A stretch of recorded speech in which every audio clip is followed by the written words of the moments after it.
Hey everybody, I want to welcome you out. This is Retrotone Guitars inaugural broadcast. My name is Josh Johnson and I'm the owner of Retrotone Guitars, and with me I've got Bill Barnett.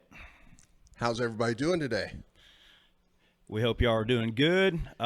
This is kind of our first little thing. I got this idea from a customer of mine, and he said, "Man, you should do it." So here we are.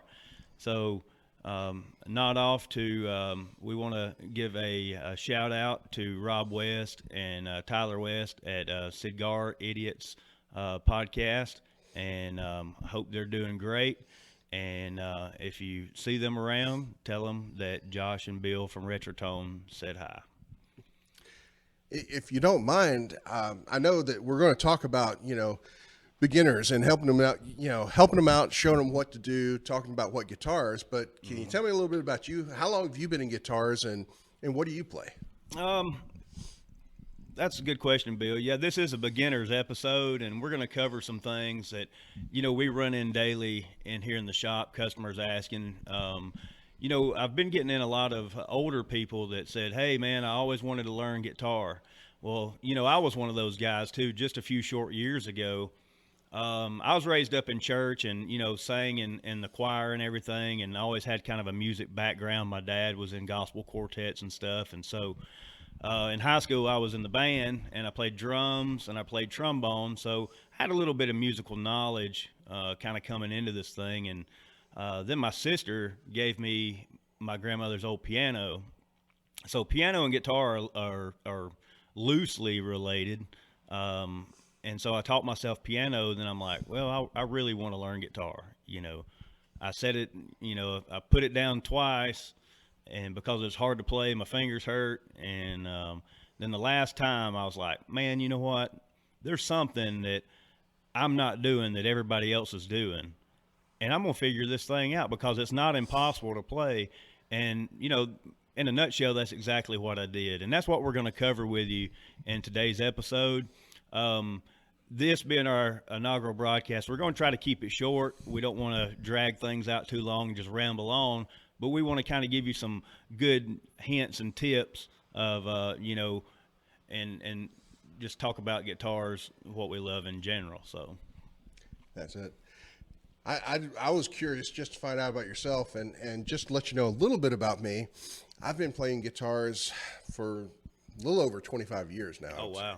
Yeah, I feel really old now when you put it that way. The gray showing in your beard. It is. And much like you, I started with band. I took piano lessons. I was in band in high school, did trumpet and trombone. Oh, I wish I could play piano. It like is good. Cool. I'm not that good. That's the cool thing, is it all translates together when you learn the music theory behind it. Yep. And Circle of fifths, man. It Yep. is. The funny thing with me, though, is I played all these instruments and learned all this stuff, and they kind of halfway stuck. I enjoyed music, but like my senior year of high school, as we just flinched from a lightning strike here. Wow, that was cool. Yeah, we'll keep recording for the moment. Let me, my senior year of high school, I actually picked up a guitar for the first time. Oh, wow. And that was my granddad's 1950s K guitar that was in such poor shape that you couldn't even tune it up without it snapping the neck. Oh, golly. And but there was something about it. I picked it up and it stuck with me, and I begged my dad to buy me a Mexican Strat. And by my freshman year of college, I had a partial scholarship to college on guitar. Oh, nice. And it's just stayed with me. So I won't say I'm an expert, but I have a heck of a lot of fun with it. Oh, yeah. And that's what it's all about. This is what this podcast is all about, too, is just having fun and talking about, what we like to do. We're here in the shop, and we talk about it every day. It's like we get here at 10 in the morning, and by the time we turn around, it's already time to go home at 6, and we're like, dang, where'd the day go? Because it just don't seem like work, But this is the beginner's episode, so what we're going to cover in this beginner's episode is, so say you're a beginner, whether you're, 12, 13 or younger, or I was 37 when I learned how to play guitar. So whether you're a beginner, intermediate, whatever, we're going to go over guitars, we're going to go over strings and the gauges, we're going to go over picks, amps, and how do I learn how to play, and we're going to go over that as well. So let me ask you the very first question, because this is probably a question that working here in the shop, you and I, we hear it every single day. We get people come in saying, okay, so how much money should I spend on a guitar? What's a good price? Can I get the cheapest and be okay? Yeah, we do hear that a lot. A lot of folks come in and, whether it's parents wanting to buy for their kids or whether it's adults, they're like, well, I want to see if I like it or not. But, the old adage, you get what you pay for. I mean, in my experience in life, that's kind of how it's been with everything. With cars, you can pay, and I'm not trying to slam Kia because I drive one, but you can pay for a Kia, or would you rather have a Ferrari, or something like that? But you get the best guitar that you can pay for that's in, kind of in your budget. You don't want to start at the bottom of the barrel because those guitars are not set up. The strings are horrible. The action's horrible. And what's going to happen, it's going to hurt to play, and you're not going to be very motivated to play. Plus, it's not going to sound really good at all. I hear you, and I agree with you 100%. One of the things, I'm going to slow you down and kind of break down some of the things you just said. You were talking about, the fingers hurt in action. Yeah. I started out on a Jasmine. Really? Yeah. And they're made by Takamine, which is a reputable guitar company. And, man, that thing hurt. And then my wife, she started out on Jasmine. She can't play. She still can't play. And it's probably due to that Jasmine. It's a $99 guitar. But you got to buy the most that you can afford. Anything as far as an acoustic goes, anything. Now there are exceptions to every rule, but normally anything sub $500 range, you're probably not going to be happy with on an acoustic later on down the road. I hear you, and I want to go back and we'll talk about action, even though I just tried to slow you up a second ago. But even a little bit further, one of the things that I found with beginners starting out, that between acoustics and electric is easier to play, or at least in my book, because the strings aren't nearly as thick. It's a smaller gauge, but I think you're better off to learn on the acoustic, and then if it sticks and it's something you want to learn, then move over to electric. Yeah. Well, the first guitar that I bought, I had a Jasmine. I picked guitar up like 2 or 3 times. I think it was twice. And then I bought a Yamaha because I started getting on the internet, doing my research, and I'm like, what am I messing up on? What am I not doing that everybody else is doing? And so I was like, well, what's the best beginner guitar? And everybody says, Yamaha. So I went to Guitar Center and I bought me a Yamaha. Well, acoustic's just hard to start on, man, because the gauges are thicker and, the action's higher. Well, the action's higher, but something else that a lot of people don't realize, and I had a gentleman in the store yesterday, I was talking about this. As a guitarist, and you're learning with your left hand, with your fretting hand, where most people with their fretting left hand. Yeah. You're using muscles and developing muscles you've never used before. Yeah. And with the strings being thicker and higher off the fretboard with an acoustic, you're having to work them harder, which it's a double-edged sword. That's why I said why I think you should start out that way, because it's going to develop those muscles. But if you go with electric, it is easier. Yeah. And I had that Yamaha, and so I got tired of my fingers just constantly hurting. And so I was like, you know what? I just bought this guitar, but I'm going to go buy an electric. So I went to a local pawn shop here in town, and lo and behold, you mentioned Mexican Strat a while ago. They had a Mexican Strat, a 95 model. I bought it, and I put the lightest gauge string. I put some Ernie Ball Super Slinky 9s on it, and that's when my guitar playing really took off, because it was easier to play. Now, I wasn't shredding like Eddie Van Halen. I was just chording things like I would on an acoustic. And that's a common misconception that a lot of folks have. They're like, if I get an electric, I'm not going to know how to shred. Well, you can play the exact same chords on an electric as you can an acoustic and play the same songs, and it sounds the same. It's just coming through an amp. You're 100% right. I'm so glad you brought that up, because there's so many people. I've heard people come in the shop say, well, I'm only an acoustic player, only electric player. Yeah. And that's cool, but people don't realize it makes the same sound. It's the same notes. It's all preference. It's what they want to do. Yeah, and you can practice with an electric guitar without an amp, and you get your calluses and stuff on an electric. If you get them built up, then you can switch back and forth from electric to acoustic once your calluses is built up. Yeah, and that's something I forgot to mention as well. But this gentleman that came in yesterday, you spoke with him as well. But Yeah. I believe he was a mechanic, and I was telling him, some of the same things with the muscles, and Mm-hmm. your left hand, you're going to have to build up calluses on your fingertips, and he didn't quite follow what I was saying. He was like, "Well, my fingers are tougher than your fingers. I got Yeah. and But yeah, it's not your whole hand. He probably had calluses from what he did for work, but you've got to use the very tips of your fingers. And I catch myself sometimes digging my fingernails into the tips of my fingers to harden them up, especially when I hadn't played for a couple of weeks. But yeah, and that's painful. And sometimes it feels like there's no padding right there, and you're putting that string right on the bone. But there are ways around that. You can put super glue on the tips of your fingers when they start getting sore. You can go to a lighter gauge. They sell little finger glove things. I don't know what. I've seen those. I've never Oh used yeah, them. they're kind of goofy. Yeah. Band-aids. You can put band-aids on your hands or tape up your hands. I've seen those, and my standard answer when I even was speaking with this gentleman yesterday, I apologized to him a couple times because I told him, I said, I'm not trying to give you a smart answer on some of your questions, but Yeah. I'm like, a lot of this is personal preference and practice. Yep. If you get in there and practice, it's going to build up. It's going to get there. Yep. You'll notice week to week, but it's not like flipping on a light switch that happens overnight. Yeah, it took me about 2 weeks to get my calluses where they were real good and hard.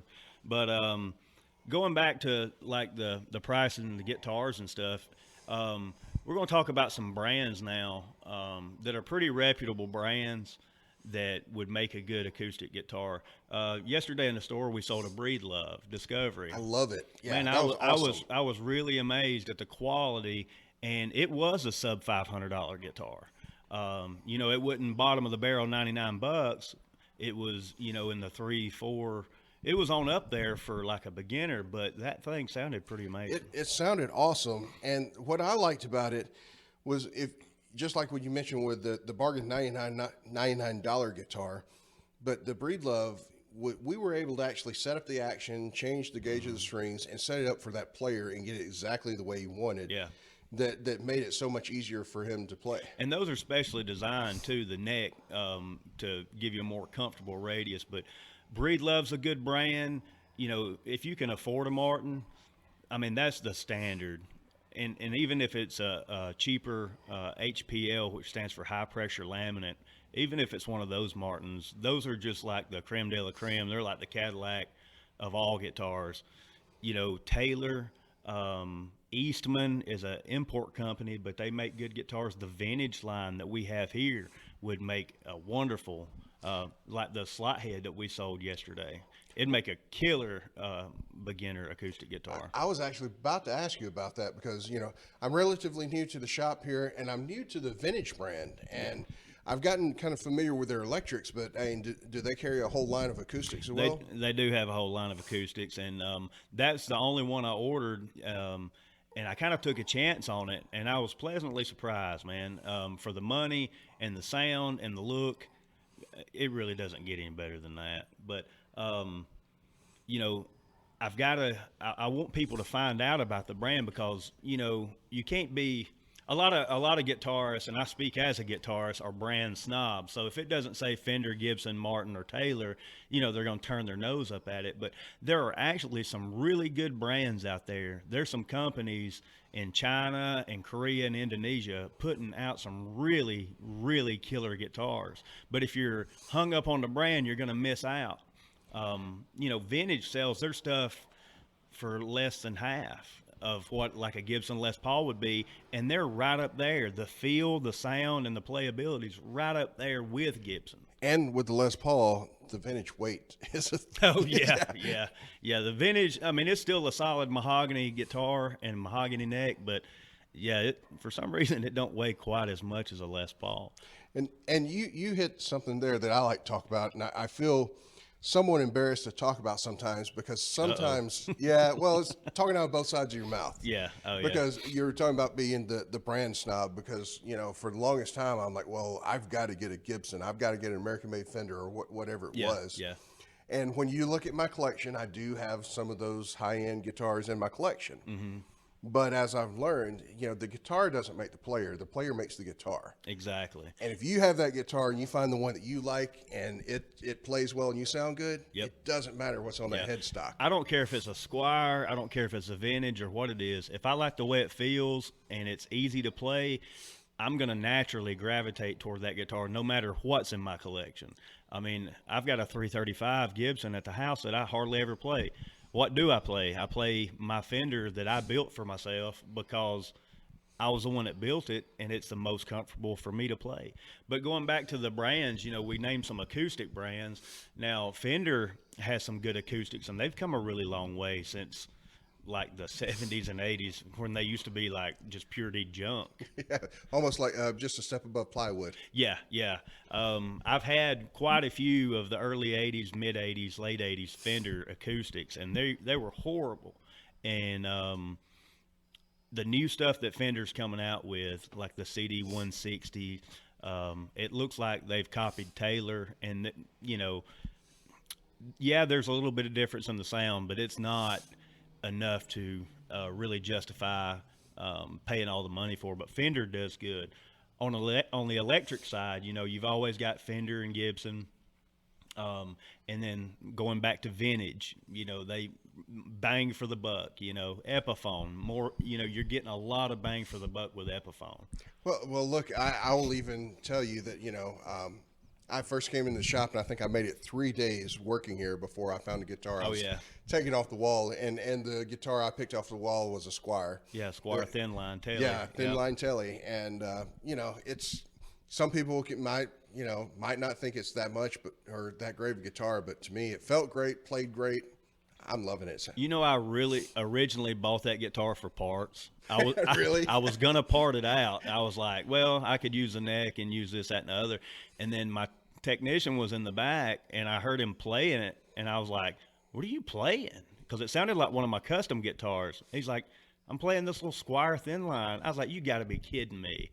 I was like, dude, I'm putting that thing up in the shop for sale. I said, somebody's going to love that because it just sounds so good. And it was a Chinese Squire, and I was just blown away at the twang. And then, you started here a couple of days later and ended up buying it. Yeah. But there was several people looking at that guitar wanting to buy it.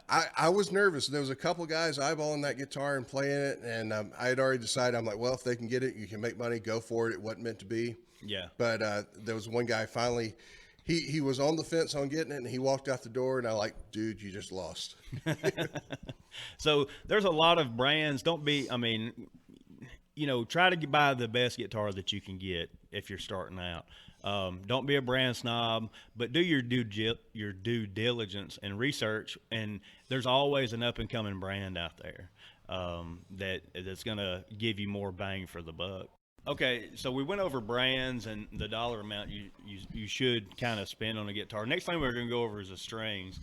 Each string has its own gauge. So the acoustic gauge starts at 10s and typically goes to 13s, which is considered, on the pack it's medium, but to me it's heavy.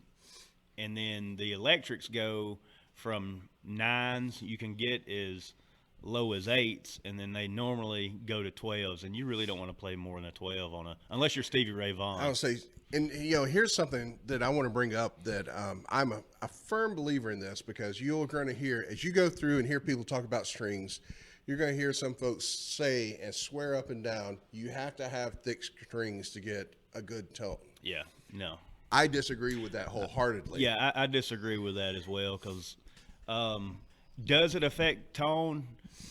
Yes and no. On an acoustic, yes, it does. It does. Now, if you really want to get the most out of your acoustic, put 13s on it. If it can handle it, but let me warn you, even, the toughest built acoustics, a lot of times over time, those 13s will pull on that top and it will mess your guitar up. On an electric, I really don't see any benefit to putting 12s or 13s on an electric. The only reason I can see you putting heavy strings on is when someone plays really hard.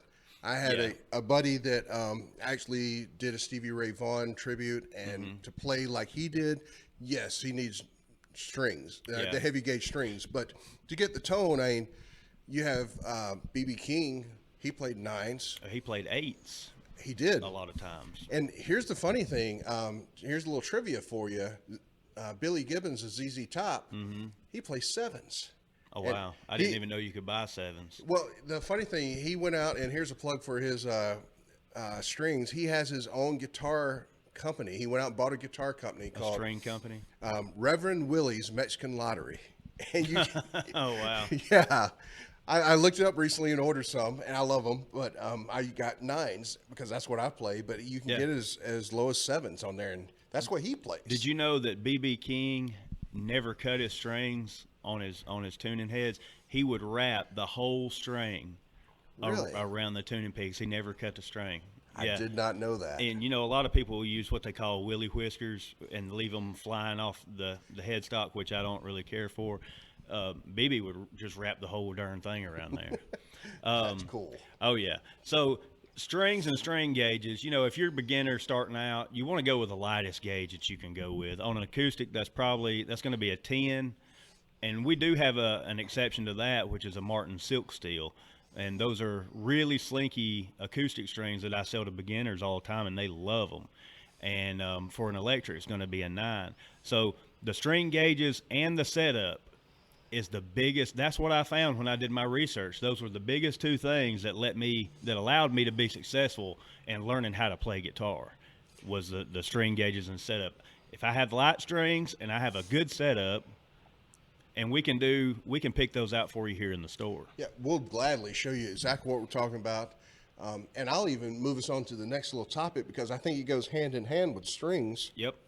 With picks, because picks, they come in different gauges as well. Yeah. Generally speaking, you got a heavy, a medium, or a light, and it's going to depend on how you play and how it feels. Yeah, and your style. Yeah. A lot of times, when I was starting out, I would use like the floppiest, thinnest pick I could get, doing starting out strumming.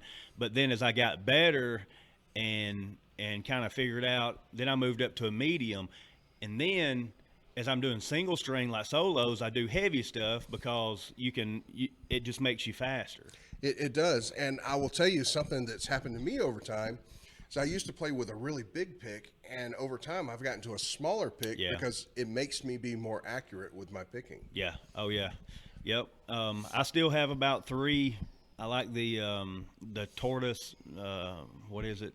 Oh, Lord. Tortex. Tortex, yes. Yeah, the Dunlop Tortex. I like that one. I like the Dunlop Max grips.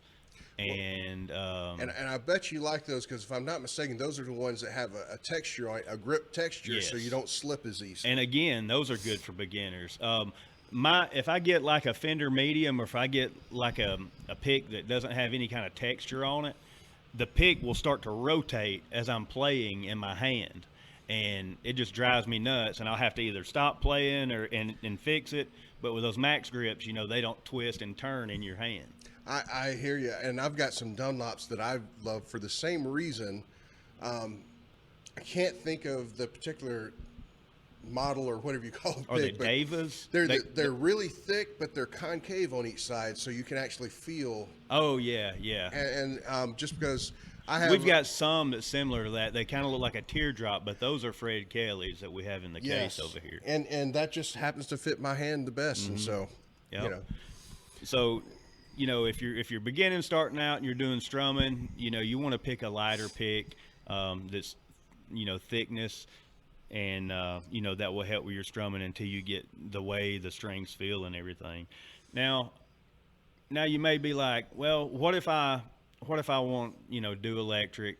Josh, I'm listening to what you're saying, and I want to do electric because electric's easy. So what kind of amp would you recommend? Well, I mean, I'll tell you, to me, right off the bat, you have to ask yourself, what do you want and what do you want to sound like? Yeah. Because right off the bat, you've got to figure out if you want solid state or tube. Yeah. And price is always a thing, too. It's always a factor. Golly, you can buy something, you can buy like a $40 amp, and amps get on up into the thousands of dollars, just like guitars do. They do, and the cool thing, the thing that I've been surprised, especially over these last couple years, is the way technology has improved. you don't have to go out and buy that $1,500 tube amp to get a great sound anymore. Oh no. I bought one of those Spark amps. They were all over Facebook, and it showed the features and everything for it. And it can get just about any sound that you want it to, and it was like $225. But I did have to wait about 4 months for it to. I think it was on a slow boat to China over here. But I enjoyed it. I don't play with it a lot now. I'm just a tube amp guy. I just like the old analog signal. Well, and I will tell you, I'm much like you. All of my amps except one are all tube amps. Yeah. The problem that I've ran into is my tube amps are so loud, I can't use them anywhere around here if I'm playing a gig or at home because they're loud. And heavy, and they're not very portable at all. Yes. And I will say, as the older I get, the lazier I get, and so I'm all about getting small. And what I've got what my gigging amp now is actually one of the Vox MV50s. Yeah. Vox makes a really good amp. Yeah. And they're all, I mean, the amp companies are wising up to all this. They know that people don't like the big 212s and stuff, especially in a bedroom environment. There's still people that want that tube amp sound, but they want the portability of something else. That's why Orange makes the micro tear. Yeah. And so if you like the classic rock sound, I've had a ton of them. The white micro tear. If you're more of a heavy metal guy, you want the micro dark. The Vox AC4 is a killer, and it's tube, and it's just like a single 8-inch speaker. But I mean, it sounds amazing. Oh yeah, it sounds amazing. Now let me slow you down and ask a question, because I know we haven't asked. What's the difference between a tube and a solid state amp when we're talking about? Well, that's a real good question, Ben. We probably should have covered that when we started talking about amps first. Well, a tube is kind of like they call them valves, and they're kind of like light bulbs. Well, if you look at the old style radios and old TVs that had to warm up, those are exactly the same vacuum tubes, and the valve actually came from Marshall, or I won't say Marshall, but England, because that's what they were called in England, in British. Before transistors were invented, you have to have tubes, and what it does, it limits the signal going one way, and it's kind of like imagine like a three-way intersection, and there's a stoplight in the middle of it, and you got signals passing through, but you don't want the signals crashing into each other. So that valve allows signals to go different ways. And but when they come out with transistors, the tubes eventually got replaced and phased out. But people like the tube sound so much that they gravitated away from the new solid state technology, which was new in the 60s and 70s and really big in the 80s. Most amps that you find from the 80s and 90s were all solid state. But in the past 20 or 30 years, people have went back to the old tube amps, but now we've got the technology to make them smaller, more compact with circuit boards, and you can still get that good tube sound, not at the footprint and the size of the old, large, mammoth tube amps. So to give you a basic overview, tube amps, they're large, they're heavy, they're loud, they have the vacuum tubes, and this day and time, most of them are expensive. Yeah. When you go with solid state, that means it's just all electronic, no tubes in it. You can get more portable, smaller, lighter, easier to carry, but it doesn't have that same tube sound. Yeah, it don't have that same sound quality. You know, there are some good, what they call hybrid amps too, that the power circuit is like a tube circuit, and then you've got like the output circuit, which is, a solid state circuit. And for the most part, you have to really listen to be able to discern, they can trick you pretty good. Well, just like I mentioned, the Vox MV50, what I have, that's actually technically all solid state, but it has something they call the new tube technology. It's got some sort of hybrid valve. PV had the trans tube technology a while back, and it was a transistor that acted like a tube. But, there's so much nowadays. There's modeling amps, and you have all the effects pedals, which effects pedals are still going strong. But if you get a good modeling amp, or I don't want people out there to cuss me and be like, oh, he's a noob, don't know what he's talking about. A Line 6 amp for a beginner, a Line 6 amp is really hard to beat. But I know they get a bad rep, but hey, they're a lot of fun. They are, and that's the name of the game. With anything we're talking guitar, if you're not having fun, then we're not going to do it. Yeah. So I do have another question though. What if I'm one of them wild guys that I have an acoustic and an electric? Can I play them through the same amplifier? depends on what it is. Most of the solid state stuff you'll be okay with, but if you go to plug an acoustic into a tube amp, you're gonna get feedback unless you're far enough away. You're gonna get that reverberation through the strings, and it's gonna screech like a wailing banshee on you. It is, and I will tell you this: for those, they do have amplifiers built specifically Just for acoustics. Yep.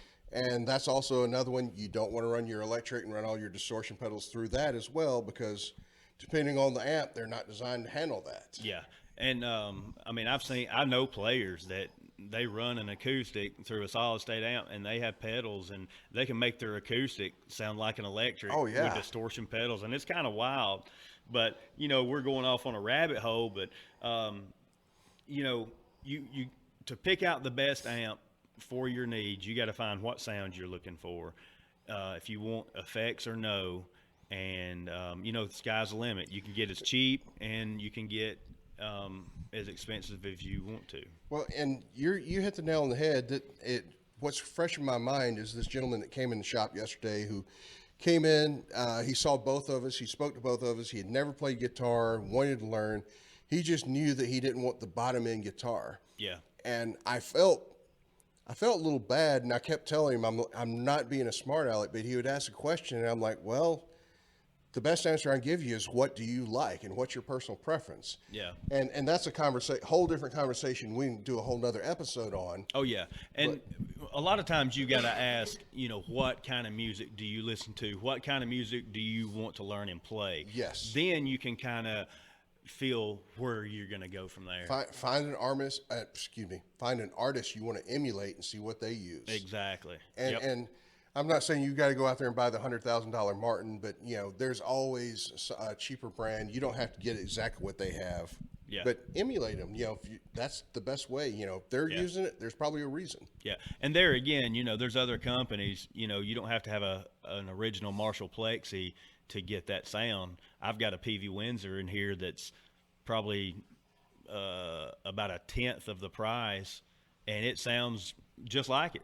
Oh, you heard it scream when we plugged it up the other day. Oh yeah, man! I had a blast. Oh well, that guy was in here today playing, the gold top and just ripping some. Yeah, Georgia satellites. And yeah, he was just ripping it, and it sounded just like it.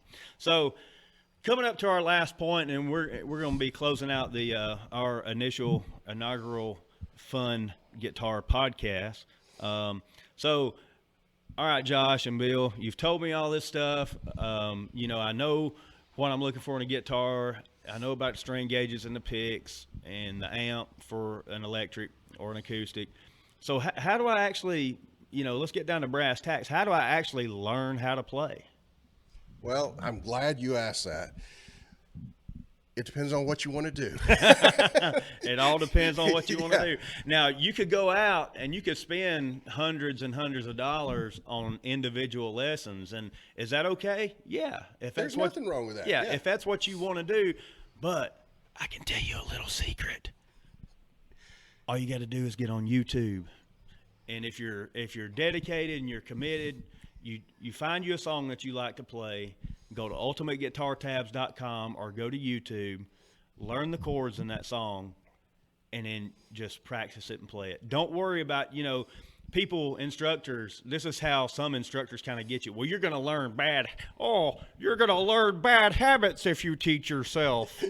Come to me and I'll charge you $25 to $30 a lesson where you won't learn those bad habits. No, man, just listen. It's all about fun. Do you think Dwayne Allman, or do you think that Eric Clapton or any of those guys, do you think that they were worried about any bad habits? No, they played music because they wanted to have fun with it. They had a love for music, and that's what they did. You hit the nail right on the head. I mean, if you're playing, you're having fun, and it sounds good, then who's to say what you're doing is bad? Yeah. I mean, I always say there's 100 different ways to skin a cat. Just because you're not doing it how somebody else would do it, don't necessarily mean it's wrong. Correct. Well, know. and look at me and you. I went to school. I have, classical training and theory, Yeah. but that don't make me any better player or worse player than you. And we get along and have a great time. Well, actually, it does because I suck. Well, I'm not saying that. I still think we have fun when we jam. Oh yeah, we have a lot of fun.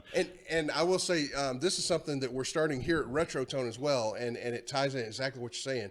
Where I've always learned the most, regardless whether you're looking books, YouTube, or whatever, I've learned the most with playing with better players than me. Experience. Playing with players. Experience is the mother of all teachers. We're starting an open jam session every Saturday here at Retrotone. Come on out. Open jam Saturdays 10 to 12. Bring your acoustic guitar because we can't jam with a ton of people having electrics blowing everybody out. Come in the store. Come jam with us. It'll be me and sometimes Bill. Sometimes I give him an off day on Saturday, but we'll be in here jamming, playing, or it'll just be me sitting here by myself. I will tell you, a lot of people get apprehensious on coming to a jam session because they don't think they're that good. Oh, I'm not good at all, man. But I have fun. Yeah. And I'll even say this, that there are players that I will say have less experience than me, but they come from a different point of view, and all of a sudden they're showing me something that I didn't know. Yeah. Every time I sit down and have a jam session with somebody, no matter the skill level of player, I always learn something. There's always something that I can be taught, you know. And I think, if you ever get to the point where you're just like, oh, well, I'm blah, blah, blah, I already know that. You can't teach me nothing because you're blah, blah, blah. I think you're missing out on a lot because we've all got a lot that we can teach each other. So, remember YouTube, shout out to ultimateguitartabs.com on learning. Some artists or some teachers on YouTube. I would suggest Justin Guitar. He's a British guy. Marty Music. Is a good one. Your Guitar Sage is a good one. Yeah, I've watched him. Yeah, Eric Andreas. And then, just watching the original footage of your favorite artists and watching how they play can really inspire you and motivate you. But that's the thing about it. Have fun with it. If you find yourself learning the guitar and you're getting, your chords aren't ringing out like you want them to, and you're getting frustrated with it, hey, just set the guitar down on the stand. Don't throw it through a window or, break it. Just set it on a stand. Go eat you a sandwich in the kitchen. Grab you some Cheetos. Take a break from it. And come back to it. It's not worth getting mad over because you want to have fun with it. If you get frustrated with it, you're not going to want to learn it. It's going to be a negative connotation in your head. Yeah. But I will go ahead and do a shameless plug because if you do get mad and you do break it, bring it to us. We can fix it. We'll put it together. Yeah, depending on how bad you break it. So, but hey, if y'all got any questions, be sure to check us out on, you can send us messages. You can email us at well, actually, that's the website. Yeah. Well, we got a website. So tell them the website. The website is www.retrotone-guitars.com. You can always check us out. The store's inventory is on reverb.com /shops/retrotone _ guitars. Is that? I just did a search on there for Retrotone Guitars. Okay, search for a shop. We're the only Retrotone Guitars on there. Come by the shop here at 5427 Martha Berry Highway. Ask for me or Bill. And two other plugs. We're on Instagram. We just got new content up today. Insta. And we have new videos up. We've just started our own YouTube channel. This will probably be on there here shortly, and a couple others. So anyway, we're going to try to make ourselves available as much as possible. Yes, sir. And we got some big things in the work that I have dubbed the Manhattan Project. The secret squirrel stuff that you haven't even let me in on all the details. We're gonna be sharing a big secret if it comes to fruition. So stay tuned for that. It's codenamed the Manhattan Project, and we'll let you know what's going to happen because we're hoping to do some big things here in little old Armurchie, Georgia. So y'all stay tuned. Give us a call, give us a ring, come by and buy a guitar, come and get a T-shirt and a hat, and we'll see y'all next time. We're going to start doing these once a week, and this is the end of our inaugural broadcast. Peace. See y'all later.